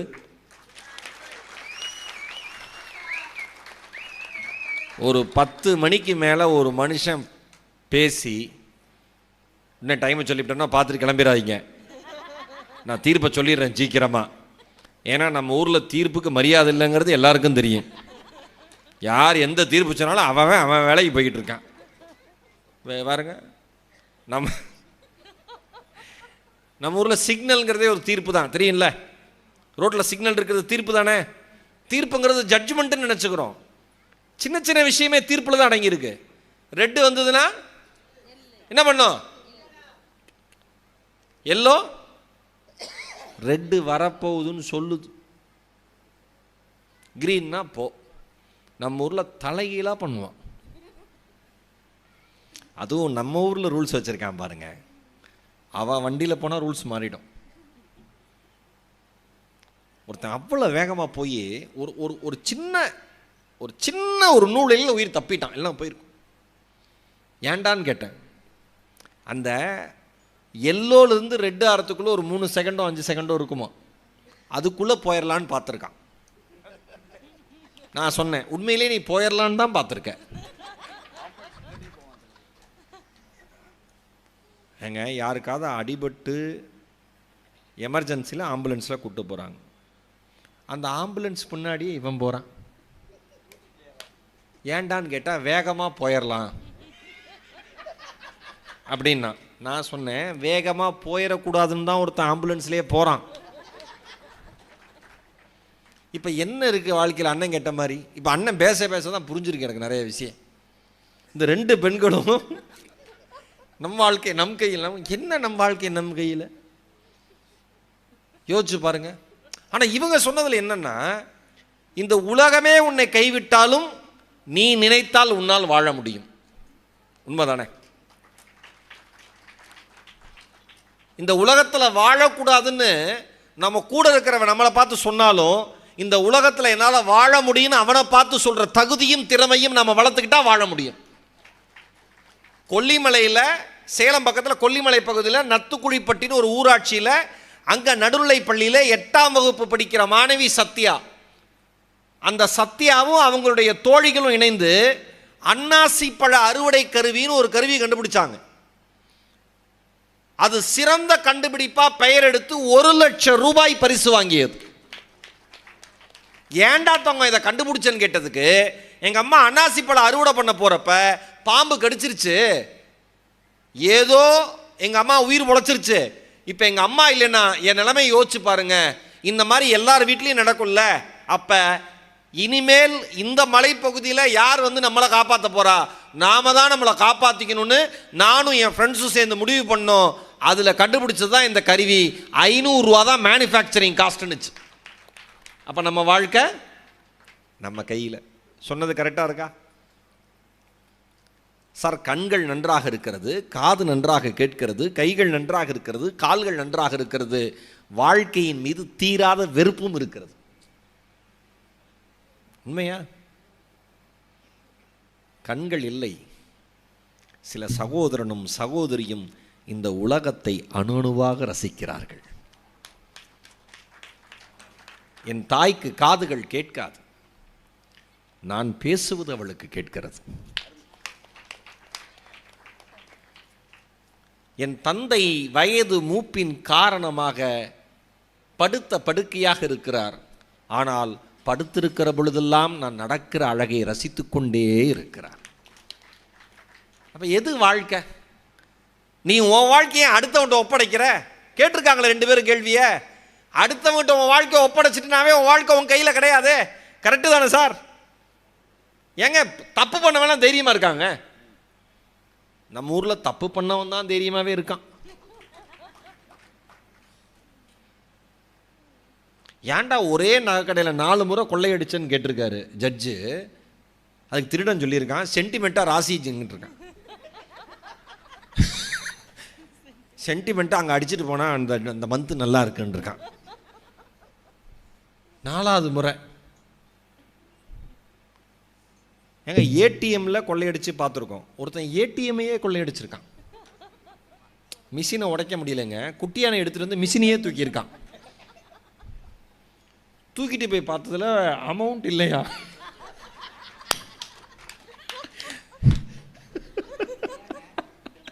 ஆமாம், மிஷினுக்குள்ளே பணம் இல்லைப்பா, தீந்து போச்சுப்பா. சில சமயம் பார்த்தா டெம்பரரி அவுட் ஆஃப் ஆர்டர்னு வரும்ல, பணம் இல்லை. மறுபடியும் கொண்டு வந்து வச்சுட்டு ஒரு கடிதம் எழுதியிருக்கான், இனிமேல் மன உளைச்சலுக்கு என்னை ஆளாக்காதீர்கள்.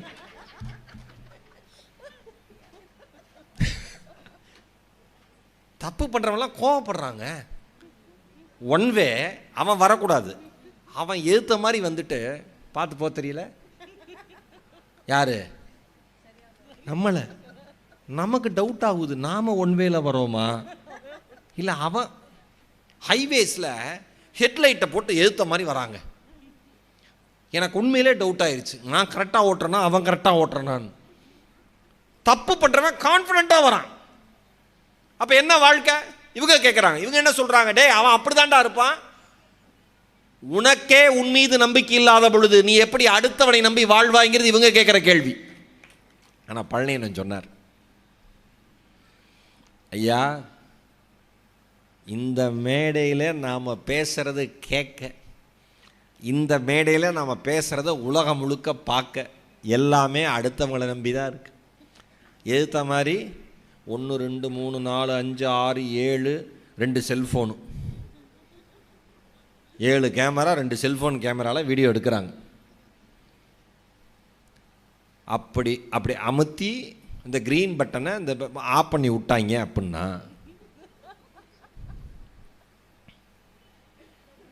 ஏதோ எல்லாரும் ஒவ்வொரு ஊரில் இங்கே வந்திருக்கானுங்களே பாவம், உட்காந்து கேட்டு போவோன்னு உட்காந்துருக்காங்க. இவனுங்க பாட்டு பேசட்டும் கிளம்புவோம் அப்படின்னு கிளம்பியிருந்தா இது எல்லாமே அடுத்தவங்களை நம்பி தான் வாழ்க்கை இருக்குன்னு இருக்காங்க. உண்மை. ஒரு பண்ணையார் தன் வாழை தோப்பிலிருந்து வாழை தாற்றை அறுத்து முத்து குளிக்க வாரியலாங்கிற புத்தகத்தில் கவிக்கோ அப்துல் ரஹ்மான் ஐயா எழுதின கதை. வாழைத்தாரை அறுத்து இறைவன்கிட்ட கோயிலில் கொண்டு போய் கொடுத்துட்றா அப்படின்னு சொன்னார். சரிங்க ஜம்மான்ட்டு வேலை செய்கிறவன் வாழைத்தார் எடுத்துகிட்டு போயிருக்கான். கோயிலில் கொண்டு போய் கொடுத்துருன்னு சொல்லிடலாம். யாரு கொடுக்கறதுக்கு? ஒரு ஆள் வேணும். போயிரு. இப்போ ஆம்பளைங்களாம் வீட்டில் உட்காந்து சொல்கிறோம்ல, நம்ம வீடு மைசூர் பேலஸ்ன்னு நினப்பு. நாம் சம்பாதிச்ச யோகிதைக்கு எத்தனை ஸ்கொயர் ஃபீட் இருக்குன்னு நமக்கு தெரியும். ஒரு அக்காவுக்கு சிரிப்பு அடக்க முடியல, ஆனால் சிரிக்கவும் முடியல, பக்கத்தில் புரிச்சா இருக்கேன். இப்படி உட்காந்துப்பார். வேலைக்கு போயிட்டு வந்துட்டார் அவர். ஏன்னா ஃபுல் பணம் ரொப்பிட்டு வந்திருக்கார். மனித வெடிகுண்டு மாதிரி ஃபுல்லாக பணத்தில் எப்படியே கட்டுக்கட்டாக ஹாலில் உக்காந்துட்டு, தண்ணி கொண்டு வா. அந்த அம்மா பார்க்குது. இந்த பெண்களுக்கு ஏன் வந்து ஆண்களை கோச்சிக்கிறது இல்லைன்னு ஆண்களுக்கெல்லாம் ஒரு ரகசியம் சொல்கிறேன். நம்மளை ஒர்த்தாவே மதிக்கிறது இல்லை. இப்போ ஒன்றின் மீது நீங்கள் கோவப்படணும்னா அதோட மதிப்பு தெரியணும்லண்ணே. உண்மை தானே? அப்போ தானே அதை கொண்டாட தெரியும். இல்லை திட்ட நம்ம அவங்க எப்படின்னா, அந்த குடிகார பையெல்லாம் நாயிட்ட போய் கத்துவாங்க. யார் தெரியுமா என்ன அவ்வளோ நேரம் சும்மா குறைச்சிட்டு இருக்கிற நாய், இந்த நாய் கத்த ஆரம்பிச்சதுக்கப்புறம் அந்த நாய் சைலண்ட் ஆகிடும். ஏன்னா என்னைக்கும் ஒரு தெளிவாக இருக்கிற நாய் ஒரு குடிகார நாய்கிட்ட கத்தாது. என்ன என்ன நேத்தெல்லாம் சவுண்ட் விட்ட, இப்போ விட அது அப்படி பார்க்கும். அதுக்கு என்னன்னா, இப்போ நான் எந்திரிச்சு விரட்டுனா கூட உன்னால் ஓட முடியாது. இதை அப்படியே புருஷன் பொண்டாட்டிக்கு பொருத்திக்கோங்க. இதை விட என்னால் அந்த அம்மா என்னன்னா, இப்போ நான் சோறு பிள்ளைனா உனக்கு உலகத்தில் ஒருத்தி போட மாட்டான். ஆனாலும் நீ கத்துவ, ஆனாலும் நான் போடுவேன். ஏன்னா உன் குணம் அப்படி, என் குணம் இப்படி. பேக் டு கதை.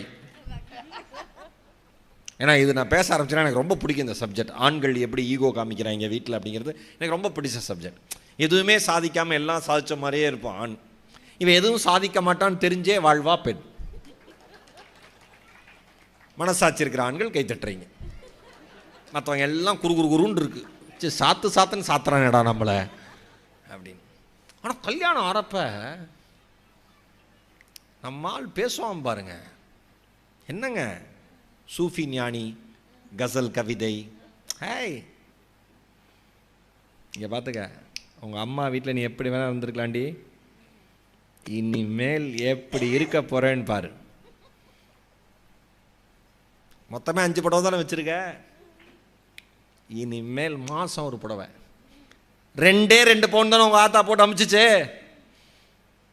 இனிமேல் பாரு எத்தனை பவுன் சொல்லி 2 மாதத்தில் 2 அத்துருவான்.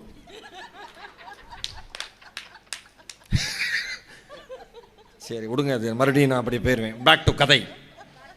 அப்துல் வாழை தர கொடுத்து அனுப்புகிறார் பண்ணையார். போய் கோயிலில் கொடுத்துரு, இறைவனுக்கு படைக்கணும்னு. 100 பழம் இருக்கு. சரிங்க, நம்ம கிளம்பிடுறான். அன்னைக்கு இரவு கனவுல, பண்ணையார் கனவுல தோன்றிய இறைவன், நீ கொடுத்து அனுப்பிய 1 பழம் எனக்கு கிடைத்தது, நன்றின்னு சொல்றார். பதறி போய் இவன் சொல்றான், ஆண்டவா 1 பழம் இல்லை 100 பழம். அந்த தாரில் 100 பழம் இருந்துச்சு, 100 பழமும் உனக்கு தான் கொடுத்தேன். இல்லைப்பா 1 பழம் தான் வந்துச்சு, நன்றி, எனக்கு திருப்தி. அடுத்த நாள் காலையில் அவனை கூப்பிட்றாரு. கோயிலுக்கு போனையா? போனேன். கொடுத்தியா? கொடுத்தேன். எல்லாத்தையும் கொடுத்தியா? எல்லாத்தையும் கொடுத்துட்டேன். அவர் சொல்கிறாரு பண்ணையார், அடிச்சு கொன்றுவேன் உன்னை. வலியவன் எளியவனை பேசுவதே கொல்லுகிறோம் என்பது மட்டும்தான். எப்போ பேசினாலும் கொன்றுவேன்பாங்க. ஏன்னா அவன் வலியவன், இவன் எளியவன், கேட்டுக்குவான்ல. அதனால தான் காசி ஆனந்தன் ஐயா கவிதை எழுதினார் புரட்சிங்கிற தலைப்பில். மாடியிலிருந்து துப்பினால் குடிசையில் விழும், மாடியிலிருந்து துப்பினால் குடிசையில் விழும், குடிசையிலிருந்து துப்பினால் மாடியே விழும்னார். ஜாகிரதையா இருங்கடா, இவங்க பேசாத வரைக்கும் தான் நீங்கள் அமுக்க முடியும். பேக் டு கதை. ஐயா இல்லைங்கய்யா, நான் ஃபுல்லாக கொடுக்கல. வா, என்ன பண்ண? என்னடா பண்ண? 99 பழத்தை என்ன பண்ண? இவன் சொல்லியிருக்கான், 99 பழத்தையும் கொடுத்துட்டேன். பண்ணையார் குழம்பிட்டார். என்னடா சொல்கிற? நான் தூக்கிட்டு போயிட்டு இருந்தேன்னா கோயிலுக்கு போகிற வழியில் ஒருத்தன் பசின்னு கேட்டான், சாப்பிட்டு 2 நாளாக ஆச்சுங்கய்யா, ஒரு பழமாவது கொடுங்கன்னா. எனக்கு மனசு கேட்கல சாமி, அதனால் அந்த சாமிக்கு போகிறதுக்கு முன்னாடி இந்த சாமிக்கு கொடுத்துருவோன்னு சொல்லி ஒரு பழத்தை பிச்சு கொடுத்துட்டேன் சாமி, மன்னிச்சுங்க சாமின்னொன்னே பண்ணையாருக்கு புத்தியில் உரைச்சி தான் பசியோடு இருக்கிற ஒரு மனிதனுக்கு தந்த ஒரு பழம் மட்டும்தான் இறைவன் தனக்கான பழமாக எடுத்துக்கொண்டார் என்கிற உண்மை புரிஞ்சிச்சு. இப்போ இந்த வாழ்க்கை எதை நோக்கி இருக்கு? முகமது ஸல்லல்லாஹு அலைஹி வஸல்லம் நபிகள் நாயகம் அவர்கள் சொன்ன வார்த்தைகளில் ஒன்று வருது. மனிதனை பார்த்து மனிதன்கிட்ட இறைவன் சொல்கிறாரு, மனிதா நான் நோயாளியாக இருந்தேன், மனிதா நான் நோயாளியாக இருந்தேன், என்னை விசாரிக்க நீ வரவே இல்லை. அதுக்கு மனிதன் சொல்கிறான், இந்த உலகத்தினுடைய அதிபதி நீங்கள், உங்களுக்கு எப்படி நோய் வரும்? இறைவன் சொல்கிறாரு, இல்லை, உனக்கு தெரிந்த ஒருவர் நோய்வாய்ப்பட்டிருந்தார், அவரை விசாரிக்க நீ போயிருந்தால் அந்த இடத்தில் நீ என்னை தரிசித்திருக்கலாம். மனிதா நான் உனக்கு உணவளித்தேன், மறுபடியும் நீ எனக்கு உணவு கொடுக்கவே இல்லையே. மனிதன் சொல்கிறான் இறைவன்கிட்ட, இறைவா இந்த உலகத்திற்கே அதிபதி நீங்கள், படியளப்பவர் நீங்கள், உங்களுக்கு எப்படி நான் உணவளிப்பது? இல்லை, உன் வீடு தேடி ஒருவன் பசி என்று வந்த பொழுது அவனுக்கு உணவு கொடுத்திருந்தால் அந்த இடத்தில் நீ என்னை தரிசித்திருக்கலாம். மனிதா உன் தாகத்தை நான் தீர்த்தேன், நான் பருகுவதற்கு நீ தண்ணீரையே தரவில்லையே. இவன் சொல்கிறான் மறுபடியும், இந்த உலகத்திற்கே அதிபதி நீங்கள், இந்த உலகத்தினுடைய ஜீவன்களினுடைய தாகத்தை தீர்ப்பவர் நீங்கள், நான் எப்படி உங்கள் தாகத்தை தீர்ப்பது?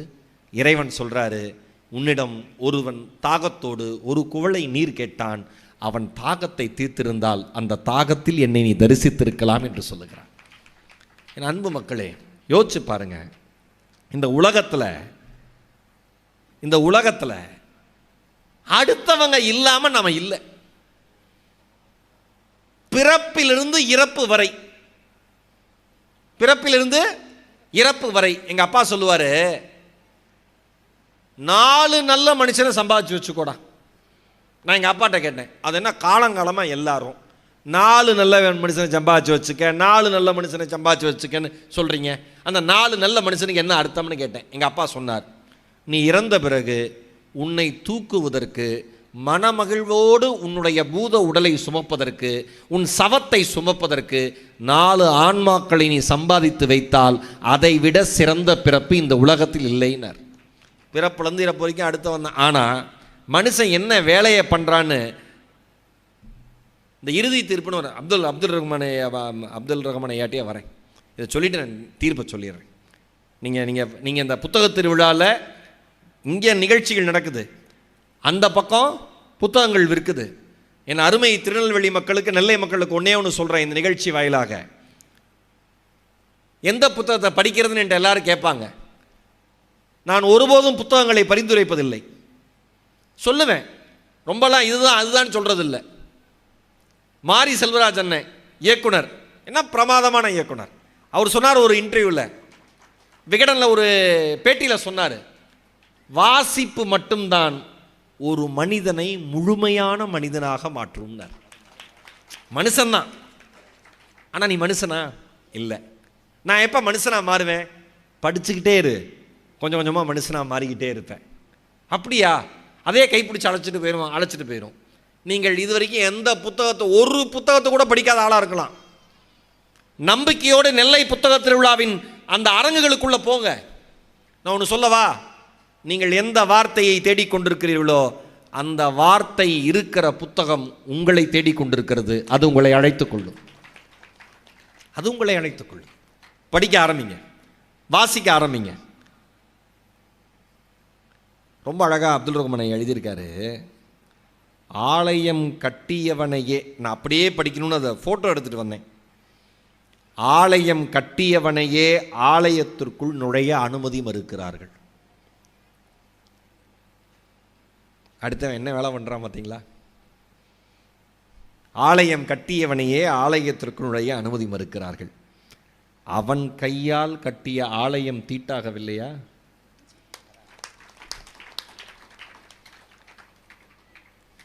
அப்புறம் இறைவன் மனுஷன்ட்ட சொல்கிறாரு, அவனையும் நானும் என் கையால் தானே படைத்தேன்.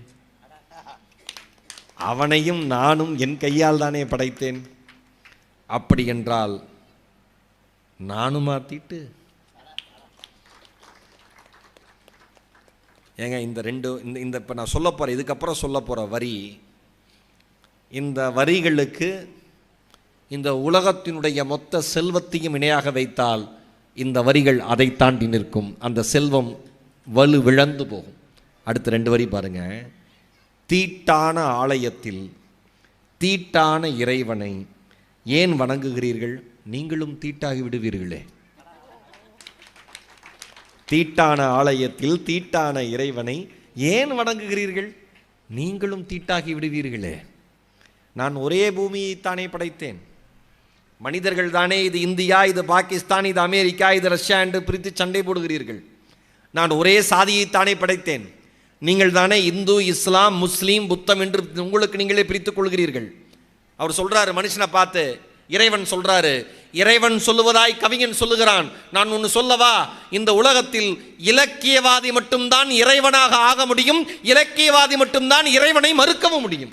ஏனென்றால் படைப்பதால் அவனே இறைவன், படைப்பதால் அவனே இறைவன். அப்துல் ரஹ்மான் சொல்றாரு, நீ தீபமேற்றினாய், நீ தீபமேற்றினாய், நீ இருளாக இருந்தாய். என்னங்க அந்த மனுஷன், என்னங்க தமிழ், என்னங்க மொழி, என்னங்க ஆழம். நீ தீபமேற்றினாய், நீ இருளாக இருந்தாய். நீ தூபம் ஏற்றினாய், வாசனை. நீ தூபம் ஏற்றினாய், ஆனால் நீ துர்நாற்றமாக இருந்தாய். நீ மலரால் அர்ச்சனை செய்தாய், நீ மலர் அர்ச்சனை செய்தாய், ஆனால் நீ முள்ளாக இருந்தாய். ஏழைகளின் கண்ணீரை துடைப்பதுதான் உண்மையான வழிபாடு. வழிபடக்கூடிய நிலைக்கு மனிதன் உயர வேண்டும் என்றால், வையத்துள் வாழ்வாங்கு வாழ்கிற வாழ்க்கையை வாழ வேண்டும் என்றால், தெய்வத்துள் அவன் வைக்கப்படுகிற நிலைக்கு வள்ளுவன் சொன்னது போல உயர வேண்டும் என்றால், இன்றைய சூழலில் நம் வாழ்க்கை நம் கையில் என்று நினைத்தால் எனக்கு தெரிந்து அதில் ஒரு சுயநலம் ஒளிந்திருக்கிறது, ஒரு சுய தம்பட்டம் ஒளிந்திருக்கிறது. என்னால் எதுவும் முடியும் என்கிற எண்ணம் தான் என் சமூகத்தால் மட்டும் முடியும் என்கிற எண்ணத்திற்கு அழைத்து செல்கிறதோ என்கிற ஒரு அச்சம் என் மனதிற்குள் இருக்கிறது. இங்கே அடுத்தவர்களை நம்பிதான் வாழ்ந்து கொண்டிருக்கிறோம். நாம் அடுத்தவர்களுக்காகத்தானே வாழ்ந்து கொண்டிருக்கிறோம். மனைவிக்காக, மகனுக்காக, மகளுக்காக, தாய்க்காக, தந்தைக்காக, நண்பனுக்காக, அடுத்தவர்களால் தான் வாழ்ந்து கொண்டிருக்கிறோம். நான் படித்து பேசிய இந்த வரிகள், நான் பிடித்து சொன்ன நாரும்புநாதன் அண்ணனுடைய அந்த இலக்கிய எண்ணம், இங்கே நாங்குநேரியில் அந்த பையன் பேர் என்ன, சின்னதுரைக்கு தாக்குதல் ஏற்பட்ட பிறகு அந்த பையன் கூடவே இருந்து மனதளவில் அந்த பையன் உயர்வதற்கு காரணமாக இருந்த ஒரு மனிதன் நாரும்புநாதன் என்கிற மாபெரும் எழுத்தாளன். சிலுக்குது, உடம்பு சிலுக்குது. ஏன் தெரியுமா? சின்னதுரை நாரும்புநாதன் அண்ணன் அவர்களை மாமா என்றுதான் அன்புடன் அழைப்பான். ஏன் மாமா என்று அந்த சின்னதுரை அழைக்க வேண்டும்? தாய்க்கு அடுத்தபடி மாமன் தானே தாயாக இருக்க முடியும். சின்னதுரையை தாயாக இருந்து வளர்த்தவர் நாரும்புநாதன். 12ஆம் வகுப்பு தேர்வில் நல்ல மதிப்பெண்கள் எடுப்பதற்கு, கல்லூரியில் சேர்வதற்கு, மனதளவில் அவன் தயாராவதற்கு எல்லாவற்றுக்கும் நாரும்புநாதன் இருக்கிறார். சின்னதுரைக்கு இன்றைக்கு நாரும்புநாதன் இல்லை, சின்னதுரை இருக்கிறார். சின்னதுரைக்குள் நாரும்புநாதன் வாழ்ந்து கொண்டே இருப்பார். எழுத்துக்களாக வாழ்வார், கவிதைகளாக வாழ்வார், கட்டுரைகளாக வாழ்வார், இலக்கியங்களாக வாழ்வார். என் அருமை மக்களே, இந்த வாழ்க்கை அடுத்தவர்களுக்கான வாழ்க்கை என்று நினைத்ததால் தான் இந்தியாவிற்கு சுதந்திரம் கிடைத்தது. இந்த வாழ்க்கை அடுத்தவர்களுக்கான வாழ்க்கை என்று அம்பேத்கர் நினைத்ததால் தான் மிகப்பெரிய வெளிச்சம் இந்தியா முழுவதும் பரவியது. இந்த வாழ்க்கை அன்பின் வாழ்க்கை என்று புத்தர் நினைத்ததால் தான் அமைதியாக இரு, ஆசை கொள்ளாதே என்று அனைவருக்கும் சொல்ல முடிந்தது. இந்த வாழ்க்கை அடுத்தவர்களுக்கான வாழ்க்கை என்று நினைப்பதால் மட்டும்தான் நகர்ந்து கொண்டிருக்கிறது. இன்றைய சூழலில் அல்ல, என்றைய சூழலிலும் நம் வாழ்க்கை அடுத்தவர் கைகளில் என்று சொல்லி இந்த இனிய வாய்ப்பிற்கு நன்றி பாராட்டி, இத்தனை நேரம் கேட்டு எழுந்து நின்று அன்புடன் கைத்தட்டுகிற அண்ணன்களையும் அக்காக்களையும் வணங்கி, தம்பிகளையும் வணங்கி, இந்த அருமையான வாய்ப்பிற்கு நன்றி பாராட்டி, எங்களை அழைத்த, பாராட்டி பேசிய அன்புள்ளங்கள் அத்தனை பேருக்கும் நன்றியை சொல்லி, மீண்டும் எங்களுடைய அன்பு அண்ணன் மாரி ராஜா அவர்களுக்கு நன்றியை சொல்லி, மாவட்ட நிர்வாகத்திற்கும் நன்றியை சொல்லி, எங்கள் இனிய தமிழ் சார்ந்த இந்த பட்டிமன்றத்தை நிறைவு செய்கிறேன். வாழ்வது ஒரு முறை, வாழ்த்தட்டும் இனி வருகிற தலைமுறை. நன்றி, வணக்கம்.